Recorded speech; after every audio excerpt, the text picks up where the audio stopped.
Goeiemôre broers en susters, dit is so lekker om saam met jou te kuier.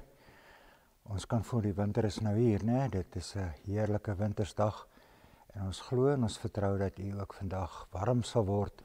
Nie net deur die feit dat die Here saam met jou is nie, maar ook deur die feit dat jy sommer sulke lekker warm klere kan aantrek. Kom ons raak so 'n oomblik stil waar ons bymekaar is op hierdie manier.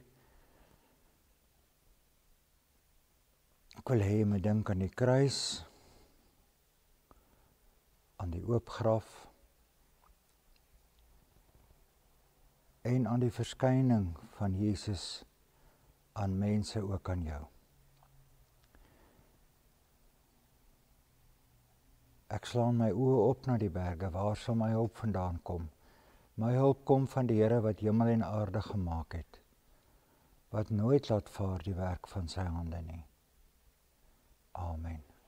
Genade vir jou en vrede van God ons Vader, Jesus ons Here en die Heilige Gees wat my en jou vanmôre oor ver afstande bind. Ek gaan vanmôre 'n gedeelte lees, want in die kerklike jaar is ons nou tussen die opstanding en die hemelvaart. Hemelvaart is volgende donderdag aand. Jy kan ook inskakel volgende donderdag aand met ons hemelvaartdiens 6:30. So ons is nou in die fase waarin Jesus opgestaan het uit die dood uit en aan mense verskyn het. En ek dink die bekendste gedeelte van hierdie is wanneer hy aan Thomas verskyn en ook dan aan Petrus, en dan wanneer hy vir Petrus sê, hoorie, so het jy my lief. Kom ons lees Johannes 21 vers 15 tot 17. Toe hulle klaar was met ontbyt, vra Jesus Simon Petrus: Simon, seun van Johannes, het jy my baie lief, meer as hulle? En hy sê vir hom: Ja, Here, u weet dat ek u lief het. Hy sê vir hom: laat my lammers wei. Hy vra hom weer 'n tweede keer: Simon, seun van Johannes, het jy my baie lief? Hy sê vir hom: Ja, Here, u weet dat ek u lief het. Hy sê vir hom: pas my skape op. Hy vra hom die derde keer: Simon, seun van Johannes, het jy my lief? En Petrus het bedroef geword omdat hy hom die derde keer gevra het: het jy my lief? En hy antwoord hom: Here, u weet alles. U weet dat ek u lief het.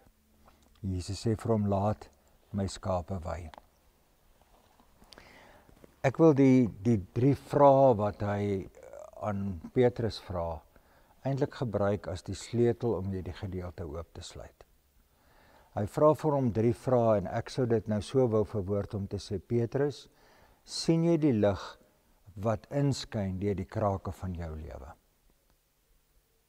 En wat bedoel ek daarby? Nou moet jy onthou, Petrus was die ou wat in Matteus 16 voortvarend gesê het: U is die seun van God. En dan sê die Here: ek sal op my rots, jy sal die rots word van my kerk, ek sal my kerk op jou bou. Dan is hy die ou wat op die water loop en dan is hy skielik na die golwe kyk, dan word hy bang en dan val hy in die water en dan sê hy: Here, red my. En dan